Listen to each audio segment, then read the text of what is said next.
여러분 혹시 이런 경험이 있는지 모르겠습니다. 마트에 우유를 사러 갔어요. 우유가 떨어져서요. 그런데 장바구니 하나 가득 물건을 가득 사온 적이 혹시 있으신가요? 많은 분들이 고개를 끄덕이시는데, 근데 집에 와서 보니까 두부, 채소, 과일, 과자, 라면, 아이스크림 등은 있는데 정작 우유가 없는 경우가 종종 있어서 또 가는 경우도 있고요. 그냥 아이스크림에 우유 들었으니까 이걸로 치자라고 그냥 넘어가시는 분들도 계실지 모르겠습니다. 우리가 살아가면서 해야 하는 중요한 선택들, 이런 식으로 이루어지는 경우들이 많습니다. 이런 일들은 장보기처럼 중요하지 않은 일에만 일어나지 않습니다. 많은 사람들이 나는 이성적이고 이성적인 사람으로 보이고 싶고 이성적으로 판단한다라고 생각을 하고 있지만, 사실 그날의 감정과 분위기, 첫인상 혹은 기분에 따라서 결정을 내릴 때가 굉장히 많습니다. 사람의 판단은 생각보다 굉장히 비합리적일 때가 많습니다. 우리는 논리적으로 깊게 생각해보고 결정한다라고 말하지만, 실제로 주어진 정보나 감정에 지나치게 영향을 받는 경우가 많습니다. 이러한 현상을 심리학에서는 닷 내림 효과라고 합니다. 배에 달려있는 그 닷을 내렸다 해서 닷 내림 효과라고 불러요. 심리학자 카너먼과 트버스키라는 사람이 이런 실험을 했습니다. 숫자가 적혀져 있는 돌림판을 사람들에게 돌리기 위해서 무작위로 거기에 뽑힌 숫자를 보여줍니다. 그 숫자를 보여주고 난 다음에 아프리카 대륙의 국가 중에 유엔에 가입한 나라의 비율을 몇 퍼센트라고 생각하는가를 물어봅니다. 처음에 본 숫자가 큰 부류들은 유엔에 가입한 나라의 비율을 높게 얘기합니다. 예를 들어서 60이라는 숫자를 본 사람은 아프리카 대륙의 나라들 가운데 60에서 70% 정도가 유엔에 가입되었을 것이다 라고 얘기를 했고요. 10이라는 숫자를 본 사람들은 10에서 15, 25 미만으로 유엔에 가입한 나라가 아프리카 대륙에는 이 정도밖에 안 될 것이다 라고 대답을 했다는 거예요. 궁금해서 저희도 저희 가족에게 한번 해봤습니다. 저희 아내에게 10이라는 숫자를 보여주고 봤냐고 확인한 다음에 아프리카 대륙에 제가 유엔이라고 안 하고 국제연합에 가입한 숫자가 몇 프로가 될 것 같냐 그랬더니 저희 가족이 5%라고 얘기를 하더라고요. 그래서 다시 이상하다 하면서 다른 사람한테 60이라는 숫자를 딱 보여줬는데 뭐가 나왔는지 아세요? 5%라고 그러더라고요. 들은 것 같아요. 컨닝한 것 같아요. 그래서 이게 맞나 그랬더니 실험 결과는 그렇다는 거예요. 여러분, 아프리카 대륙은 54개국이 있습니다. 유엔에 가입한 나라는 100% 54개국 다 가입이 되어 있습니다. 숫자랑 질문의 내용과 답이 전혀 연관이 없어요. 그런데 사람들은 처음 본 그 숫자의 생각에 닷을 내리고 판단을 했던 것이죠. 똑같은 음식이 있습니다. 두 접시에 나눠 담았어요.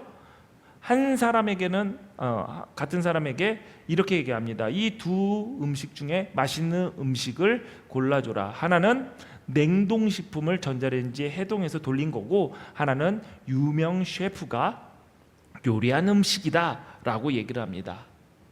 이런 얘기를 하면 사람들이 고민을 해요. 그럼 언지를 줍니다. 이쪽이 셰프가 한 요리다 라고 얘기하면 어쩐지 대부분 사람들이 어쩐지 저도 이렇게 생각했습니다. 같은 음식 같고 그렇게 얘기를 한다고 하죠. 이처럼 우리는 그 생각이 처음 접한 정보나 지금까지 들은 기준에 묶이기 쉽다라는 것입니다. 그렇다면 예수님을 주님으로 영접한 우리들은 무엇에 닷을 내려서 판단하고 있을까요? 세상이 말하고 있는 성공의 기준들, 사람들이 원하는 편리함과 유익들, 내가 생각하고 있는 행복이나 기쁨, 혹은 우리가 잘못 알고 있는 하나님에 대한 이미지, 또는 성경에서 알려주는 것과는 다른 어디서 주워들은 유사 복음들, 우리의 판단의 닷이 이런 곳에 내려 있는 것이 아닌가요? 문제는 우리가 그 닷을 하나님의 말씀에, 하나님의 진리에 내리지 않는다면 우리의 신앙도 우리의 인생도 잘못된 방향으로 흐르게 된다는 것입니다. 오늘 본문에는 아브라함과 조카 롯이 함께 살아가던 중에 양과 소, 장막 등이 많아지면서 문제가 생기고 이를 해결하는 과정이 나옵니다. 재산이 늘어나는 것은 분명히 복입니다. 여러분들도 재산이 많이 늘기를 바랍니다. 이거 좋은 말인데 아멘이 이렇게 이거밖에 안 하나요? 예, 재산 느는 거 복이에요. 하나님께서 허락하시는 복 맞습니다. 아브라함과 롯이 단순히 재산의 문제로 다툼이 일어나서 갈라선 것은 아닙니다. 함께 살기에 땅이 넉넉하지 못했기 때문이에요. 재산이 많아져서. 어떻게 보면은 이것은 하나님께서 허락하신 지경의 확장으로 볼 수도 있습니다. 우리가 살아가면서 하나님께서 어느 때에 우리에게 특별하게 부어주실 때가 있어요. 은혜를 부어주실 때가 있어요. 아브라함과 롯과 같이 하는 일이 형통하고 영역이 넓어지고 재산과 영향력이 커질 때가 있습니다. 그런 가운데 우리는 반드시 선택이라는 갈림길에 서게 됩니다. 이 선택이야말로 하나님께서 부어주신 복을 더 크게 확장하여 열매를 맺느냐 아니면 그 복을 허비하고 잃어버리냐를 결정하는 중요한 분기점이 됩니다. 이 중요한 시점에 아브라함은 롯에게 이렇게 얘기를 합니다. 내 앞에 온 땅이 있지 아니하냐? 나를 떠나라. 내가 좌하면 나는 우하고 내가 우하면 나는 좌하리라.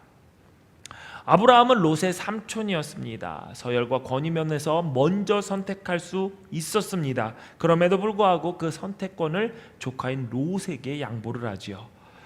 그러자 롯은 자신이 차지할 땅을 고르기 위해서 이리저리 동서남북 딱 둘러봅니다. 꼼꼼히 따져봅니다. 본문 10절에 보니까 이에 롯이 눈을 들어 요단 지역을 바라본즉 소알까지 온 땅에 물이 넉넉하니 여호와께서 소돔과 고모라를 멸하시기 전이었으므로 여호와의 동산과 같고 애굽 땅 같다라고 그랬습니다. 롯이 이리저리 둘러보는 가운데 눈에 확 들어오는 땅이 있었어요. 그곳은 단번에 롯의 마음을 사로잡고 그 땅으로 가기를 결정했습니다. 인생, 아니요, 재산, 모든 것을 다 옮기는 그 순간을 딱 눈에 보이는 한 가지, 저 괜찮아 보이는데 그 감정 하나로 결정하게 된 것이죠. 자, 여러분 스스로 보시기에 무언가 결정할 때 신중하게 오래 고민하는 편이십니까? 아니면은 그냥 빠르게 결정을 내리시는 편입니까? 한번 물어보겠습니다. 나는 무언가 중요한 일이 있을 때는 이것저것 많이 따져보고 고민도 많이 하는 스타일이다. 한번 손 들어보세요. 난 고민 많이 하고 좀 오래 걸린다 결정할 때. 예. 아니다. 나는 고민 하나 많아 똑같더라. 그래서 그냥 바로 결정한다. 예. 이렇게 그럼 대답 안 하시는 분은 지금 고민하고 있는 거죠? 예. 이거를 어디로 들을까? 신중하게 나는 어떤 사람인가? 예.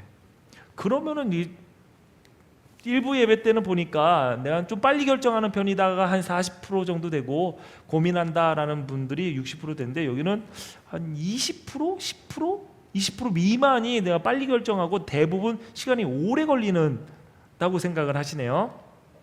자, 한번 잘 들어보세요. 영국의 한 은행 그리고 대학교에서 진행한 조사 결과입니다. 인생의 중요한 결정을 내릴 때 예를 들어서 직업 선택이나 주택 구입 같은 문제에 대부분의 사람들은 오랜 시간을 고민한다라고 보고가 되어 있는데 그 시간을 대부분 그러니까 수치와 정확한 수치는 아닌데 한 60일 정도 된다고 합니다. 60일 정도. 엄청 오래 2달 정도 고민을 하는 거예요. 내가 무슨 직업을 할까? 어디에 직장을 구할까? 어디에 집을 살까를 한 60일 정도 고민을 한대요.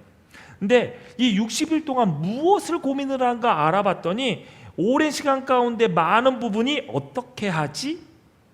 큰일 났다. 빨리 결정해야 되는데 하면서 결정을 미루거나 여러 선택지를 놓고 이거를 할 때는 어떤 후회가 있을까? 이거를 할 때는 어떠한 후회가 있을까? 좀 약간 부정적인 쪽으로 생각을 하고 스트레스를 받다가 스트레스 받아 하면서 그 스트레스를 해소하기 위해서 그 시간을 쓴다는 거예요. 그래서 고민하고 따져보고 하는 것보다 스트레스 받아서 더 이상 생각 못해? 어떡하지? 큰일 났네? 빨리 결정해야 되는데 하는데 대부분의 시간을 보낸다는 거예요. 맞나요? 여러분 7, 80% 빨리 어떻게 얘기해 보세요. 저는 빨리 결정하는 편이라서 몰라요.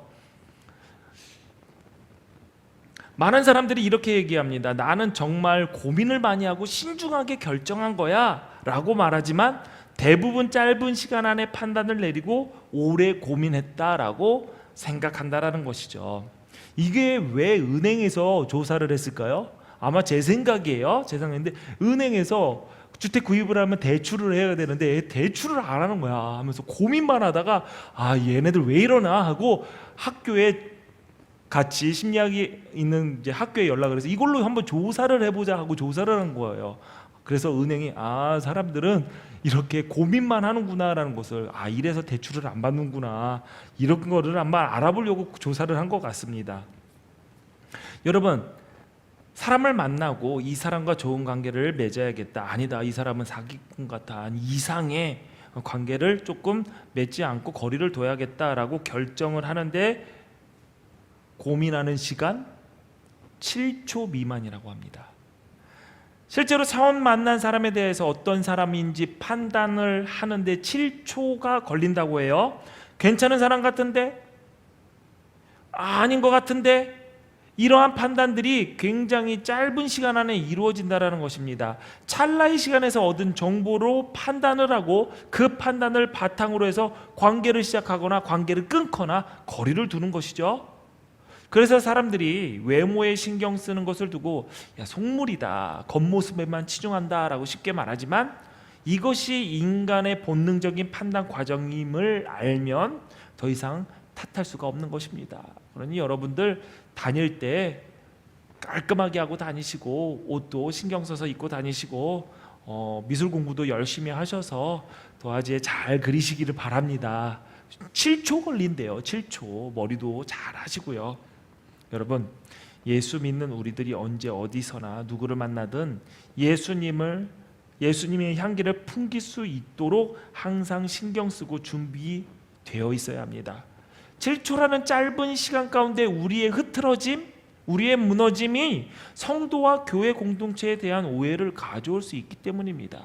그러니 여러분들을 그리스도의 대사라고 했고 예수님의 편지라고 했고 그리스도의 향기라고 했습니다. 여러분, 그 사명 잘 감당하시기를 바랍니다. 우리는 충분히 깊이 생각했다고 하지만 실제로는 충분한 시간과 노력을 들이지 못하는 경우가 많습니다.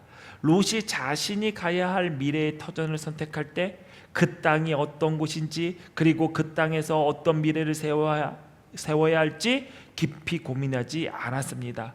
롯이 선택한 땅은 소돔과 고모라가 자리한 곳이었고 그곳 사람들은 여호와 앞에서 악하며 큰 죄인이었다라고 했습니다. 그러나 그는 이러한 상황을 알지 못한 채 눈앞에 보이는 풍요로움과 물이 넉넉하고 아름다웠던 그 땅을 보고 마음의 결정을 내렸던 것이죠. 안타깝게도 롯은 안목이 없었습니다. 안목이라는 것은 단순히 보는 능력이 아니라 겉모습을 넘어서 본질을 꿰뚫어 보는 통찰력을 말합니다. 어리석은 자들은 부스러기를 얻기 위해서 알맹이를 내다버립니다.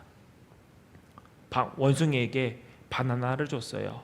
그 원숭이가 껍질을 까서 알맹이는 버리고 껍질만 먹는다면 우리는 그 원숭이를 보면서 멍청하다고 비웃을 거예요.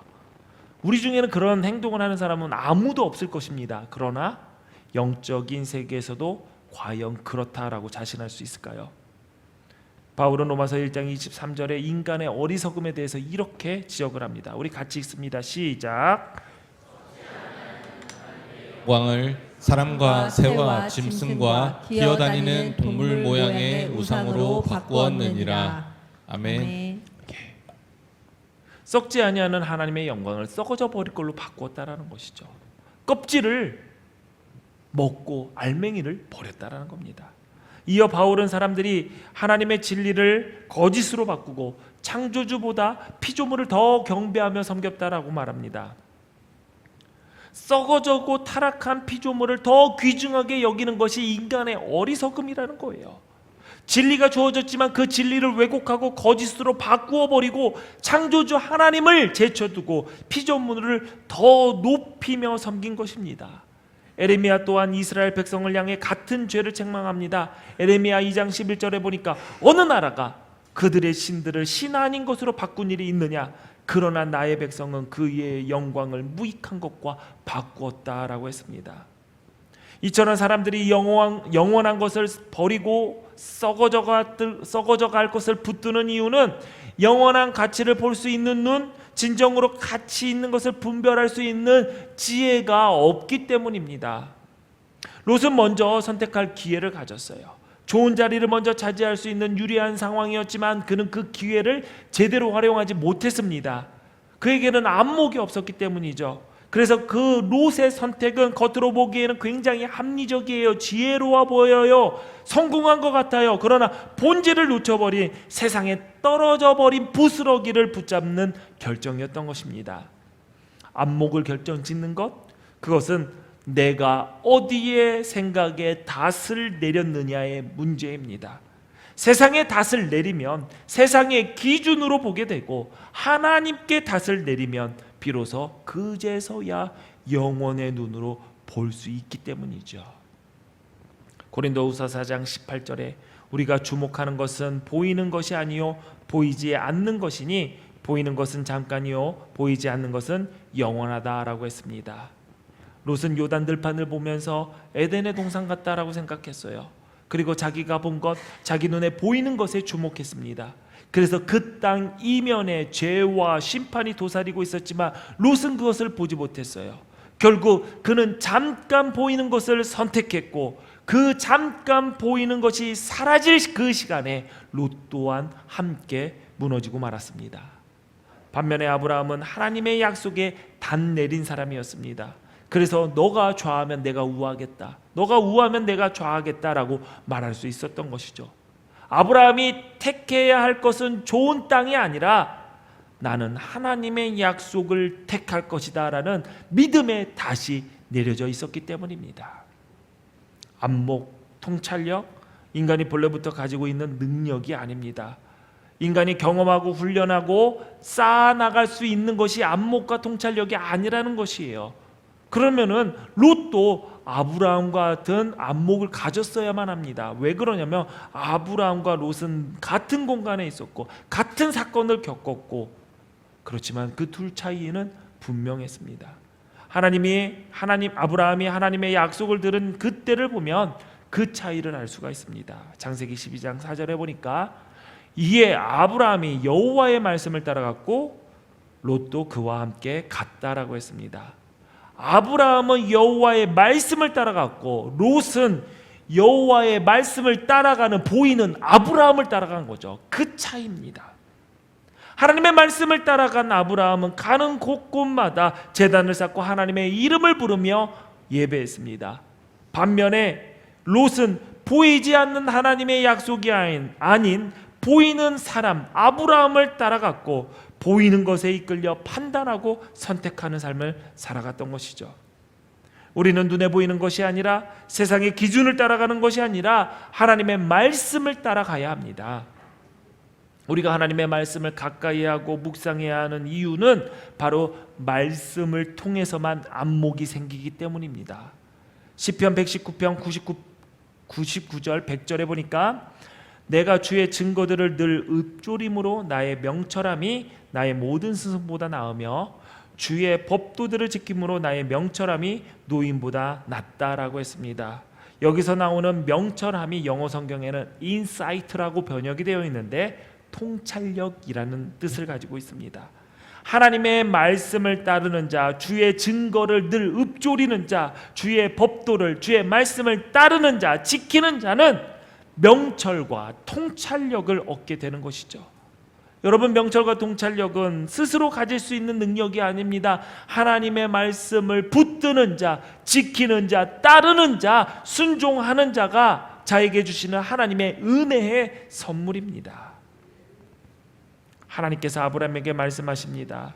롯이 아브라함을 떠난 후에 여호와께서 아브라함에게 이르시되 너는 눈을 들어 너 있는 곳에서 북쪽과 남쪽 그리고 동쪽과 서쪽을 바라보라. 보이는 땅을 내가 너와 내 자손에게 주리니 영원히 이르리라. 이 구절 앞에 10절에는 비슷한 표현이 있습니다. 이에 롯이 눈을 들었다. 롯도 눈을 들었고요, 아브라함도 눈을 들었습니다. 롯은 자기가 보고 싶은 것을 보기 위해 눈을 들었지만 아브라함은 하나님의 말씀에 순종하여 눈을 들었습니다. 롯은 스스로의 판단으로 꿈꾸던 요단 지역을 바라봤고, 아브라함은 하나님의 명령에 따라 하나님께서 보라는 그곳을 바라봤습니다. 똑같이 눈을 들어서 보는 것이지만 그 출발이 자기의 뜻인지 하나님의 뜻인지에 따라서 그 끝이 전혀 다르게 흘러갑니다. 여러분 기억하세요. 하나님의 약속의 말씀 없이 바라보는 것은 굉장히 위험한 것입니다. 하나님의 말씀과 약속이 먼저 주어지고 그 말씀에 순종하여 눈을 들어 바라보는 것이 신앙의 올바른 순서입니다. 말씀을 통해 눈을 들어 동서남북을 바라본 아브라함, 롯과 헤어진 이후에도 계속 하나님의 인도하심을 받았습니다. 하나님은 아브라함에게 이렇게 말합니다. 너는 일어나 그 땅을 종과 횡으로 두루 다녀봐라. 내가 그것을 너에게 주리라. 아브라함은 하나님의 약속의 말씀을 다시 한번 확인합니다. 아브라함이 그 하나님의 말씀을 듣고 얼마나 좋았을까요? 종과 횡으로 다 두루 다녀라. 그것을 다 너에게 주겠다. 그러니 아브라함이 아싸! 내가 다닌 모든 땅 주신다고 했으니 이제 열심히 한번 돌아다녀 볼까? 환호하면서 여기저기를 막 뛰어다녔을까요? 그렇지 않습니다. 본문 18절에 보니까 이에 아브라함이 장막으로 옮겨 헤브론에 있는 마므레 상수리 수풀에 이르러 거주하며 거기서 여호와를 위하여 제단을 쌓았다. 아브라함은 약속의 말씀이 다시 확인되자마자 헤브론으로 옮겨 제단을 쌓고 하나님을 예배했습니다. 아브라함에게 약속은 눈에 보이는 복이 아니라 땅이 아니라 풍성함이 아니라 오직 하나님이었던 것이죠. 아브라함이 제단을 쌓은 헤브론, 이 헤브론이라는 지명의 의미는 친구입니다. 성경은 이 구절을 통해서 하나님과 아브라함 사이가 어떤 사이인지를 보여줍니다. 우리는 보통 친구라고 하면 나이가 같거나 같은 눈높이에서 마음이 맞는 사람들을 친구라고 얘기합니다. 그렇다면 창조주 하나님과 피조물인 인간은 근본적으로 친구가 될 수가 없죠.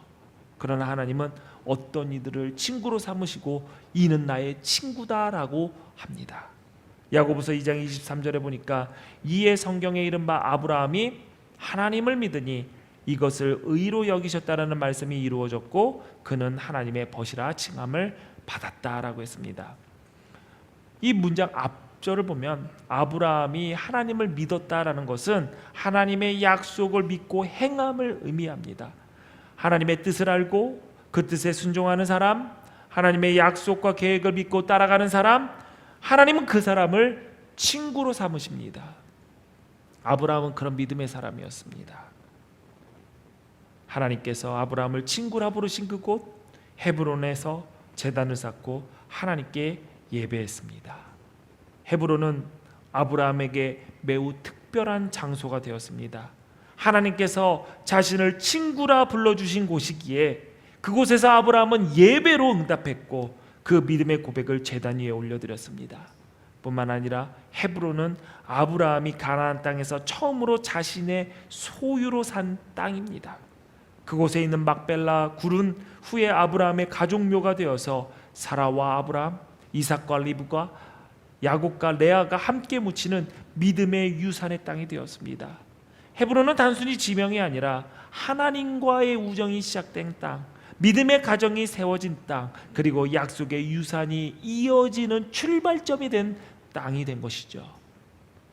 기독교의 성도 여러분, 우리는 매일의 삶 속에서 수많은 결정을 내립니다. 그리고 수많은 것을 보게 됩니다. 그 결정의 순간마다 우리는 무엇에 탓을 내리고 어떤 것을 바라봅니까? 세상이 말하는 기준입니까? 사람들의 시선입니까? 아니면 하나님의 약속입니까? 아브라함은 하나님의 약속에 단 내린 사람이었습니다. 그래서 그는 땅이 아니라 하나님의 계획을 바라볼 수 있었고 좋은 땅을 구한 것이 아니라 하나님의 뜻을 구했습니다. 우리도 그렇게 살아야 합니다. 눈앞에 보이는 것을 쫓는 것이 아니라 하나님의 약속을 따라 움직이고 하나님의 친구로 동행하는 믿음의 사람으로 살아가야 합니다. 약속에, 말씀에, 진리에 여러분의 탓을 내리십시오. 그리하여 보이지 않는 것을 보는 통찰력과 안목으로 하나님 마음에 합한 선택을 내리십시오.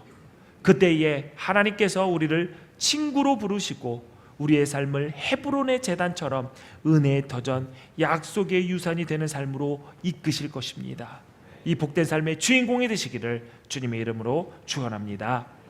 기도하시겠습니다. 사랑의 하나님, 오늘도 말씀을 통해 우리의 눈을 열어주시니 감사합니다. 아브라함처럼 말씀에 닷을 내리고 하나님의 약속을 따라 사는 믿음 또한 우리에게 허락하여 주시옵소서.